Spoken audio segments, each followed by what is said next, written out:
I don't really know how to describe the Red Sox season this year. I mean, I don't really know how to describe it. It was pretty bad. So nothing that they did really interested me. Nobody this year really performed to an incredible standard. Xander Bogaerts did what he usually does, which he's one of the best shortstops in baseball. So, maybe you got one guy that performed very well. Rafael Devers, I honestly thought he'd be in the MVP race this year. I know he was hurt for some of the year, but he just didn't perform with where I thought he would be. JD Martinez continues to, not live up to the rest of the contract. He had one really, really good season, and the rest, he's a little bit overpaid. He's a good player, still a little bit overpaid. And then there's the pitching. Oh, man. The pitching was putrid. I said a long time ago before the season started that I thought the Red Sox would be in third place. And the only reason that I said third place was because, to be honest, I didn't have the heart to say fourth place, but that's really where I thought they'd be. I thought they'd be in fourth. But somehow, they were even worse than the Baltimore Orioles, who literally were getting rid of people still at the trade deadline. They were trading people away. Traded away Trey Mancini. You still have Cedric Mullins, but, they got worse throughout the year, but they still played better than the Red Sox this year. And again, I talked about early on, if the Red Sox didn't have enough pitching, they were just going to suffer. James Paxton was, he obviously was rehabbing his injury. And, maybe the Red Sox would have been a little bit better had Chris Sale been healthy. But that poor guy, I mean, he just came back. And then he takes a line drive to the wrist, breaks his wrist. He's out for the year again. And, the guy has thrown like 15 games since signing that big contract. And, it's heartbreaking. It's really, really heartbreaking to see a guy that's that talented just be completely immobilized for years now. He has barely pitched in 2 years.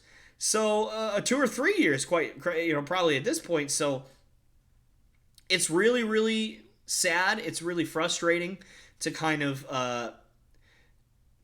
have to endure that.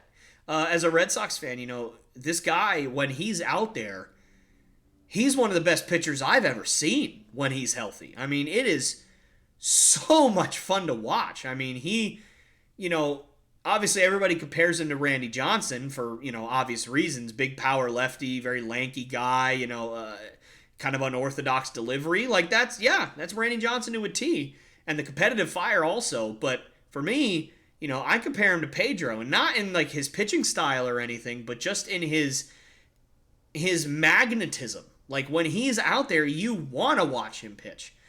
So I just really hope that he gets back. I really hope that he gets back to being that guy that the Red Sox need, and that just ace. And, when you got a guy that, is going to threaten to have 20 wins every year, regardless of how good your team is, that's a real coup for the Red Sox. And so hopefully he gets back out there soon.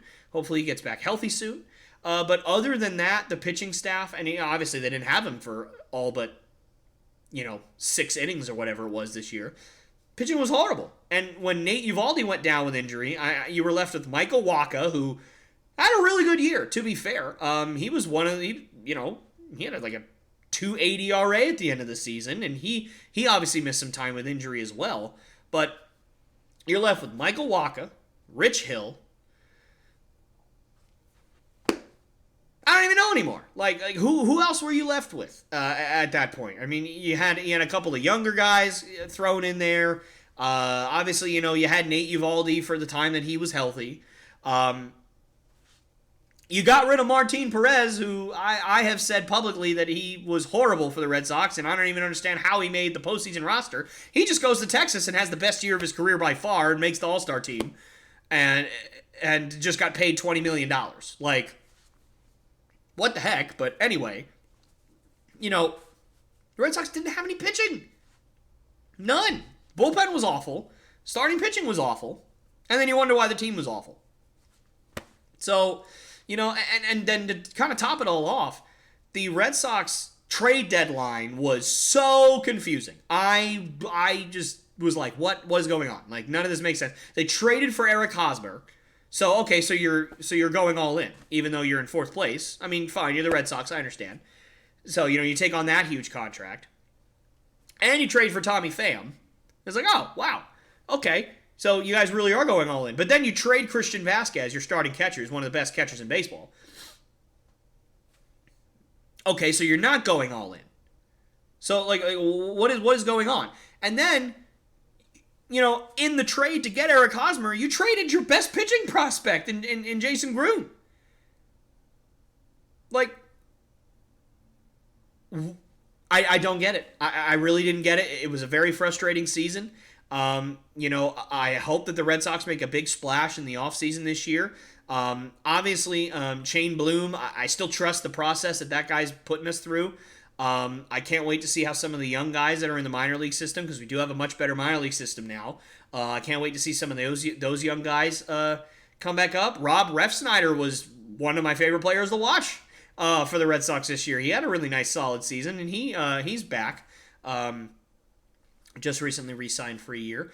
So I don't know. I'm interested to kind of see what happens with the Red Sox this year. But I mean, I don't know, man. It was a very, very tough season. Difficult to analyze because you don't really know what direction the Red Sox are going in. Did you think that you were going to make the playoffs last year? The guys that you got rid of, Christian Vasquez, Kyle Schwarber, these guys that you could have kept, they ended up, making deep postseason runs, and some of them even winning the World Series like Vasquez did. I don't know. So, very, very frustrating season for the Red Sox. Just kind of, talking about what I think that they should do. That will be for a future video. So certainly within the next week or two, I'm going to put out a video just kind of regarding what I think the Red Sox should do this offseason, who they should keep, who they should get rid of, who they should target in free agency, who they maybe should trade for. It'll be fun. But for right now, I don't really have much to say on the Red Sox season. It was bad.